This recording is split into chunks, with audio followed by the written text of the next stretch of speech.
Good evening and welcome to Q&A. I'm Tony Jones. Answering your questions tonight. After 11 years on air, Tony Jones is off to China, doing his last night in the chair as host of Q&A. Q&A really came on the air unknowingly, but presciently, at the starting point of this crazy decade in Australian politics, where we started with one Prime Minister, a very popular Prime Minister. We've been through 6 since, including Kevin Rudd twice. So in the Q&A, if you go back and watch it or read about it over those 10 years, it really is a kind of a bizarre chronicle of the weirdest decade in Australian politics. As the first man in Australia to be charged with terrorism under the harsh Liberal Howard government in 2003. 2015 was Q&A's year from hell, and it was punctuated by the appearance of Zaki Mullah, who was in the audience. He'd been approved by Q&A as a questioner, and he wanted to know what would have happened to him as a former terrorism suspect under the government's proposed terrorism laws, citizenship laws at that point. But I'm happy to look you straight in the eye and say that I'd be pleased to be part of a government that would say that you're out of the country as far as I'm concerned. And it blew up into not only a boycott. Prime Minister Tony Abbott at the time ordered his ministers not to appear on the show. There was a government inquiry, there was an ABC inquiry into this episode, and it kind of has really probably been the defining moment of Q&A, the way the program expands beyond itself to become this sort of lightning rod for political debate and media debate in Australia.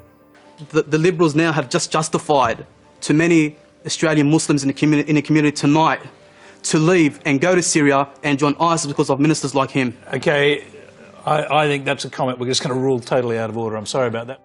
Malcolm Turnbull, 23 times on Q&A. The most famous was in 2010 when he appeared in a black leather jacket, which he still gets ribbed about, it still gets talked about. Q&A was one of Malcolm's favourite forums, partly I think because it allowed him to display his lawyerly side and his smartest in the room side, Malcolm.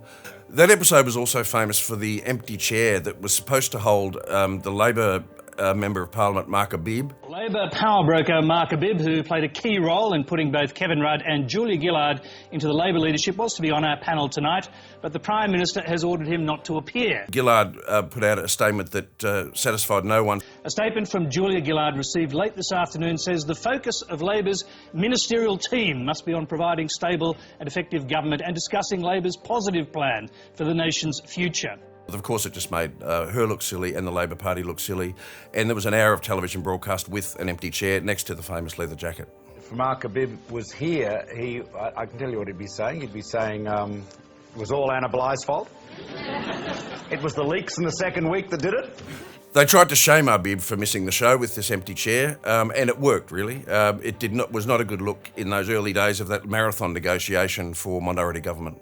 Duncan Story, probably one of the most famous Q&A questioners of all time. This was day one of the 2016 election campaign, and Duncan Story had a question for Minister Kelly O'Dwyer and also the panel. I've got a disability and a low education. That means I've spent my whole life working off a minimum wage.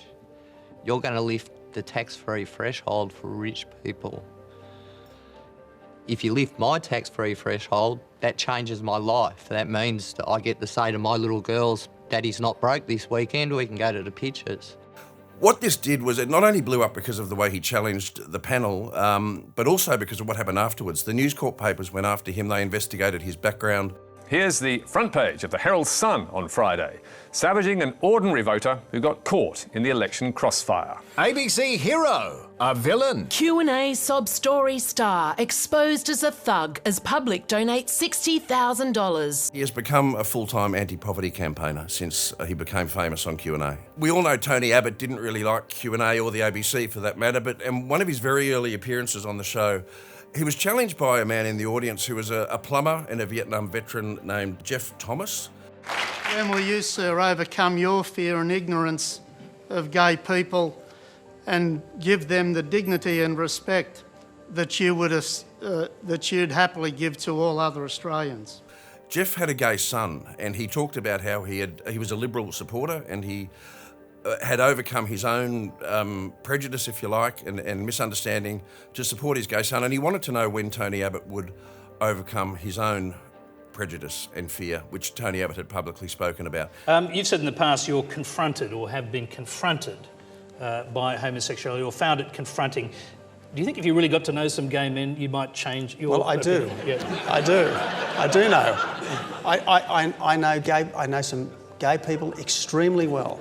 It was a really powerful moment on a really definitive issue that Q&A debated so many times over the 11 years that Tony Jones has been in the chair. Germaine Greer, Q&A is kind of a perfect venue for someone like Germaine Greer to throw her verbal hand grenades. Probably the most memorable was when she was seated next to Julie Bishop, the Foreign Minister, on a International Women's Day special edition of the program hosted by Annabelle Crabb. But Germaine was there, and it was when the Bali Nine pair were in the last throes of their appeal process, and we weren't sure whether they would be saved or not. Someone had asked a question about the Instagram age, the age of the selfie, the age of self-exposure. Germaine Greer said to Julie Bishop, What if it got you the commutation of the life sentences for 2 Australians in prison?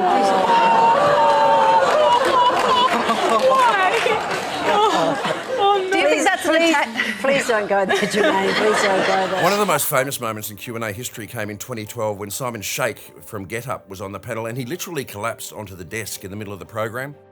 Has no cost is entirely fallacious, and I'll just give you one brief example. The cost of putting solar panels, I'm not quite sure what Simon's doing there. Is he okay?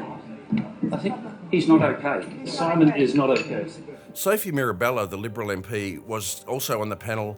She visibly recoiled when this happened, and viewers at home weren't quite sure why she was recoiling instead of helping Simon, and other viewers weren't sure whether Simon was actually ill or whether he was sort of reacting with outrage to something that somebody had said. Sorry, I've passed out. Are you okay? Sorry, you all right, mate? Sophie Mirabella defended herself later against her reaction, which was naturally enough complete shock that someone was literally falling over next to her on live television.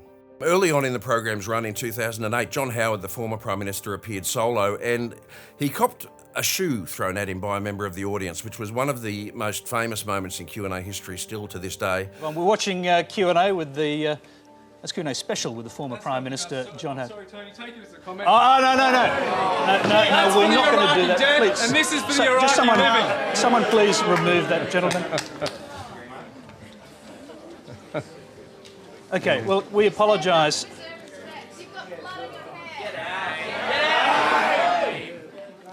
Okay, obviously we apologise for that. That's all right, don't worry. Sorry. And I'm very sorry. No, forget it. Okay, you're watching... Relax. Yeah. It's been a massive 11 years for Q&A with Tony Jones in the chair. He's signing off. In 2020, Hamish MacDonald will move into the hot seat, and the program will be hoping for another year, another maybe 11 years or more of debate and controversy and hopefully good television.